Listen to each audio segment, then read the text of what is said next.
मैं हूं दीपाली राणा, आप देख रहे हैं आवाज समाचार। शुरुआत करते हैं इस वक्त की हेडलाइंस के साथ।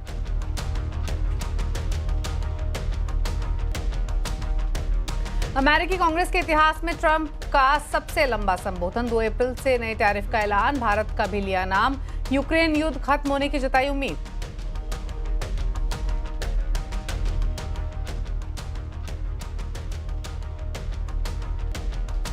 बाजार में 10 दिनों की गिरावट के बाद जोश में आए बुल्स। 1% से ज्यादा चढ़े Sensex Nifty. Mid cap small cap से भी अच्छी खरीदारी।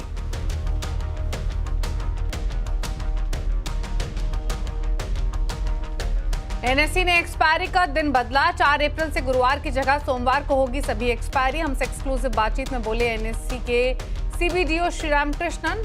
स्पेक्यूलेशन को रोकने के लिए लिया फैसला। औरंगजेब विवाद में अबू आजमी पर बड़ा एक्शन। विधानसभा के बजट सत्र से सस्पेंड। समाजवादी पार्टी पर योगी का बड़ा हमला। कहा औरंगजेब ने अपने पिता को जेल में डाला, उसी औरंगजेब पर समाजवादी पार्टी को गर्व। प्रहार करने वाला दुर्दांत, धर्मान, क्रूर शासक, उसको समाजवादी पार्टी आदर्श मानती है। अपने नाम पर सिम खरीदकर दूसरों को देने वाले हो जाएं सावधान। कोई फ्रॉड हुआ तो जिम्मेदार होंगे आप। 3 साल की सजा, 50 लाख रुपए का भरना पड़ सकता है जुर्माना। और चैंपियंस ट्रॉफी सेमीफाइनल में भारत से करारी हार के बाद ऑस्ट्रेलिया के कप्तान स्टीव स्मिथ ने वनडे क्रिकेट से लिया संन्यास। ऑस्ट्रेलिया के लिए 170 वनडे मैचों में बनाए 5800 run.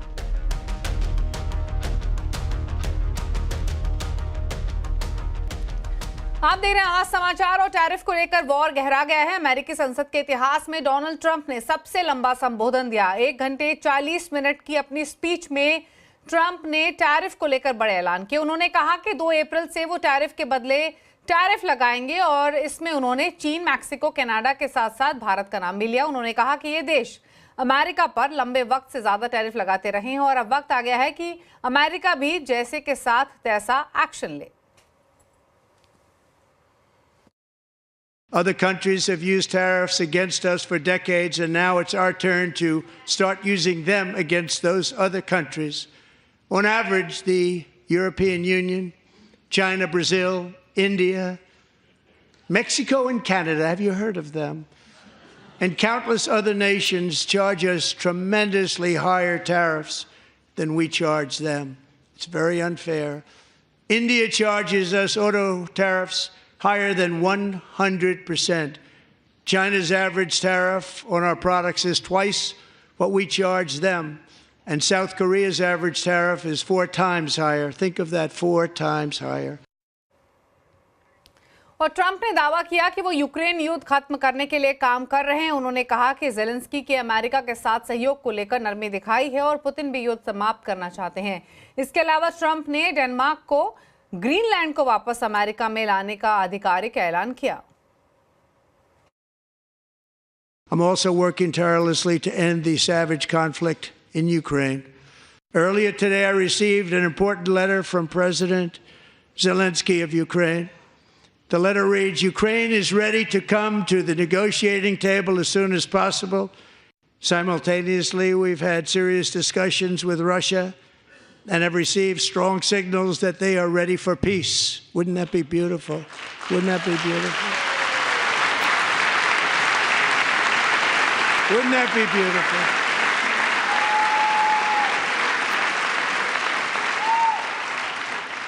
It's time to stop this madness. It's time to halt the killing.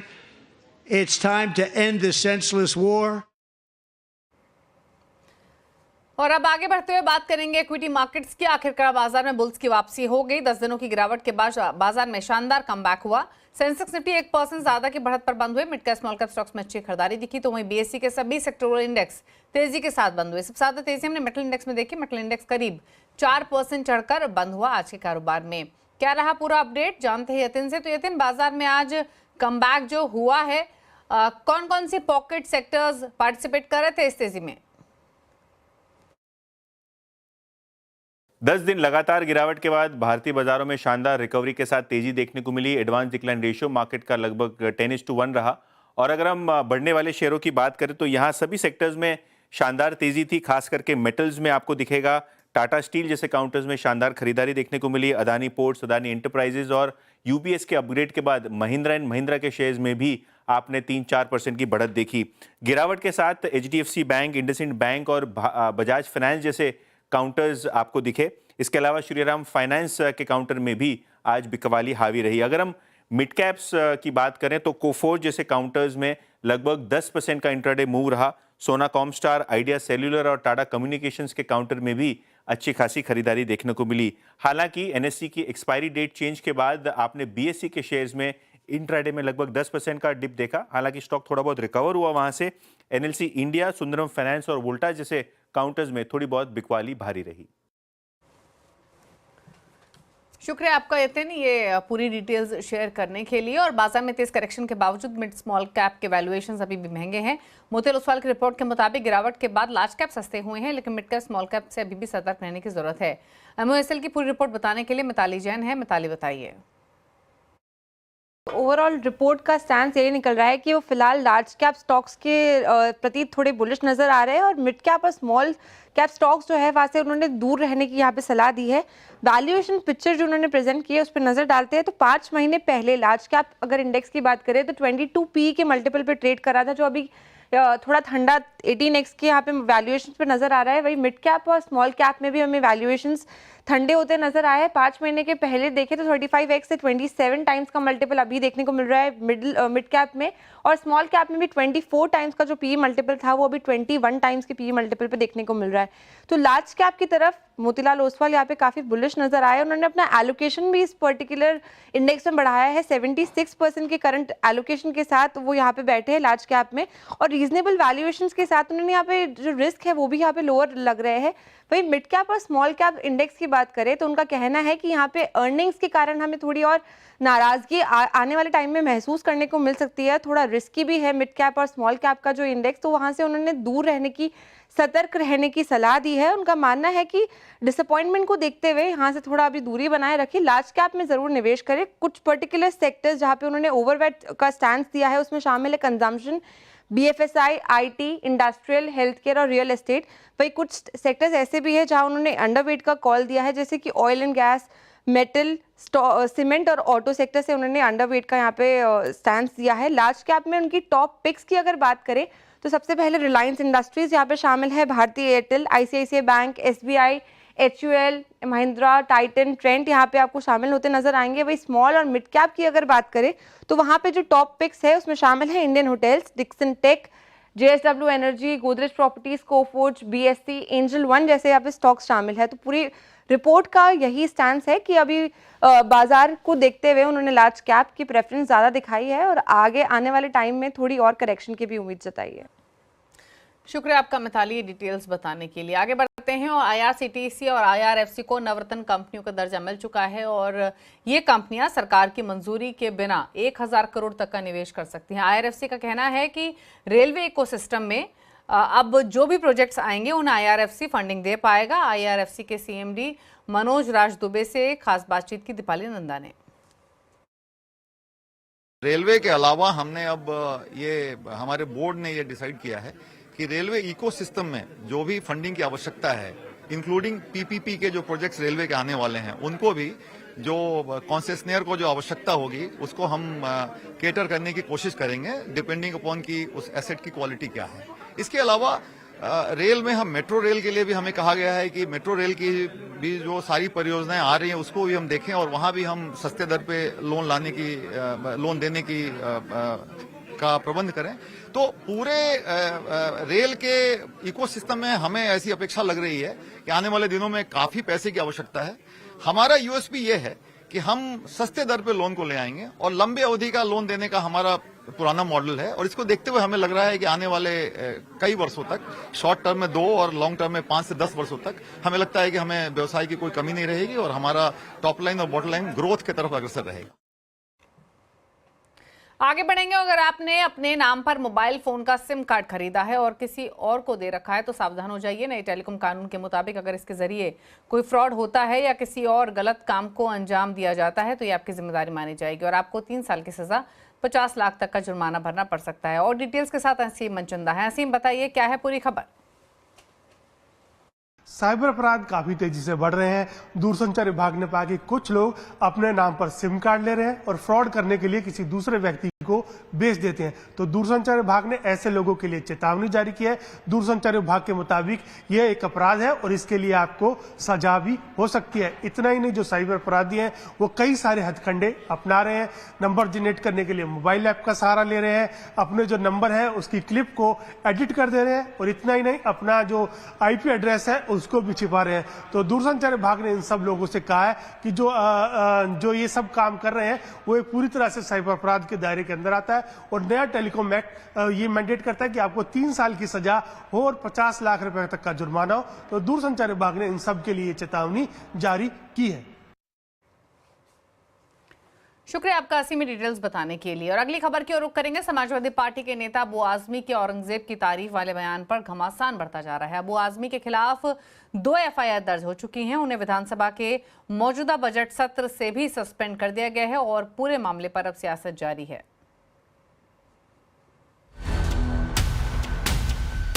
Film Chhaava से शुरू हुई औरंगजेब पर लड़ाई अब महाराष्ट्र में सबसे बड़े सियासी संग्राम में बदल गई है।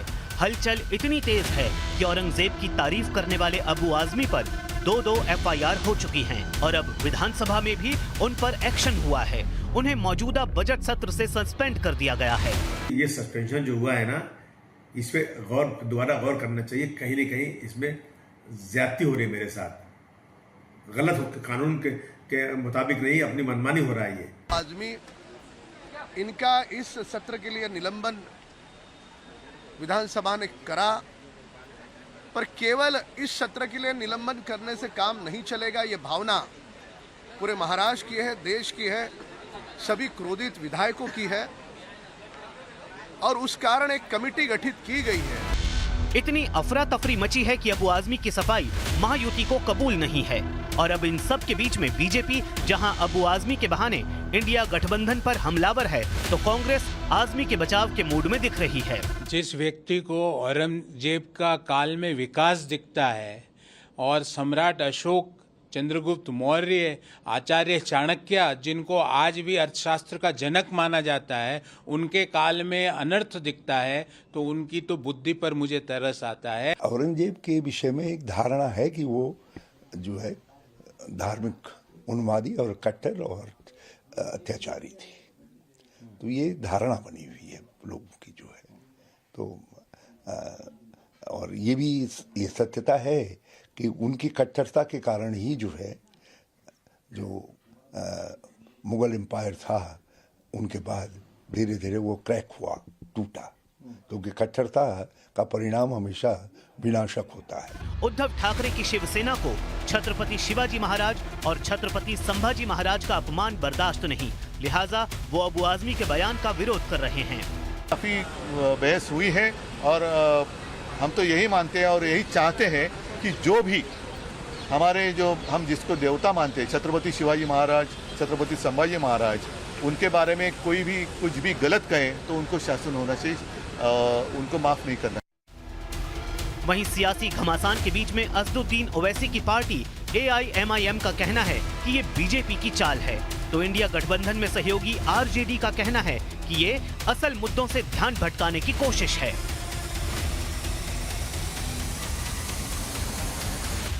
और अब अबू आजमी के निलंबन पर अखिलेश यादव का बयान आया है। उन्होंने सोशल मीडिया पर अपने पोस्ट में लिखा है कि निलंबन का आधार अगर विचारधारा से प्रभावित होने लगेगा तो अभिव्यक्ति की स्वतंत्रता और परतंत्रता में क्या अंतर रह जाएगा। उन्होंने कहा कि उनके विधायक और सांसद बिना किसी डर के अपनी बात रखते हैं और उनकी सोच बेमिसाल है। अखिलेश यादव ने निलंबन को सच की जुबान पर लगाम लगाने की कोशिश करार देते हुए इसे नकारात्मक मानसिकता की निशानी बताया।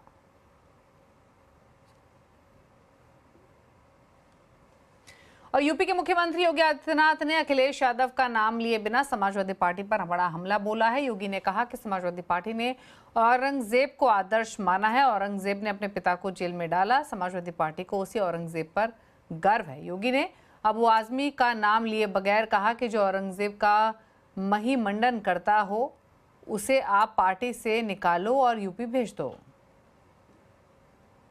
जिनका आचरण औरंगजेब जैसा है वे लोग तो औरंगजेब पर गौरव की अनुभूति करें, लेकिन भारत को कम से कम इस पर न करें और समाजवादी पार्टी को इसका जवाब देना चाहिए। भारत की आस्था पर प्रहार करने वाला दुर्दांत, धर्मांध, क्रूर शासक, उसको समाजवादी पार्टी आदर्श मानती है। जो भारत को रौंदने के लिए आया था, जजिया कर लगा रहा था, भारत का इस्लामीकरण कर रहा था, कोई सभ्य मुसलमान भी अपने पुत्र का नाम औरंगजेब नहीं रखता। और रुक रहे हैं इसी के साथ एक ब्रेक के लिए। ब्रेक के उस पार कुछ और खबरें, जल्द वापस आते हैं। आप देख रहे हैं आवाज समाचार। और चैंपियंस ट्रॉफी के सेमीफाइनल में भारत से करारी हार के बाद ऑस्ट्रेलियाई क्रिकेटर स्टीव स्मिथ ने वनडे क्रिकेट से संन्यास ले लिया है। हालांकि स्मिथ टेस्ट मैच खेलते रहेंगे। स्टीव स्मिथ ने ऑस्ट्रेलिया के लिए 170 वनडे मैचों में 5800 रन बनाए हैं। वनडे में उनकी बेस्ट पारी 164 रनों की है। स्मिथ ने वनडे में 35 अर्धशतक और 12 शतक लगाए हैं। वहीं आज दूसरे सेमीफाइनल में न्यूजीलैंड की टीम दक्षिण अफ्रीका से भिड़ रही है। जो भी टीम आज मैच जीतेगी उसका मुकाबला 9 मार्च को भारत के साथ चैंपियंस ट्रॉफी के फाइनल में होगा।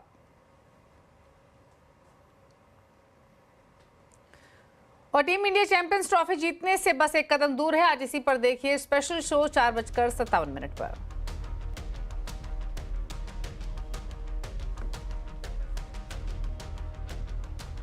और इलेक्ट्रिक स्कूटर खरीदने का मन बना रहे हैं तो आपके लिए अच्छा ऑप्शन आया है अल्ट्रा वायलेट टेस्ट ट्रैक। अब तक हाईटेक इलेक्ट्रिक बाइक्स के लिए मशहूर अल्ट्रा वायलेट ने इलेक्ट्रिक स्कूटर सेगमेंट में एंट्री की है। इसका डिज़ाइन किसी सुपर बाइक से कम नहीं है। ये सिंगल चार्ज पर 261 किलोमीटर तक चल सकती है और इसका टॉप स्पीड 125 किलोमीटर प्रति घंटे की है। महज 2.9 सेकंड्स में 0 to 60 किलोमीटर पर आवर की रफ्तार पकड़ लेती है। और इसके अलावा इसमें 7 इंच का टच स्क्रीन, 34 लीटर का बूट स्टोरेज और ओवरटेक अलर्ट जैसे फीचर्स दिए गए हैं। इसकी शुरुआती कीमत 1,20,000 रुपए रखी गई है।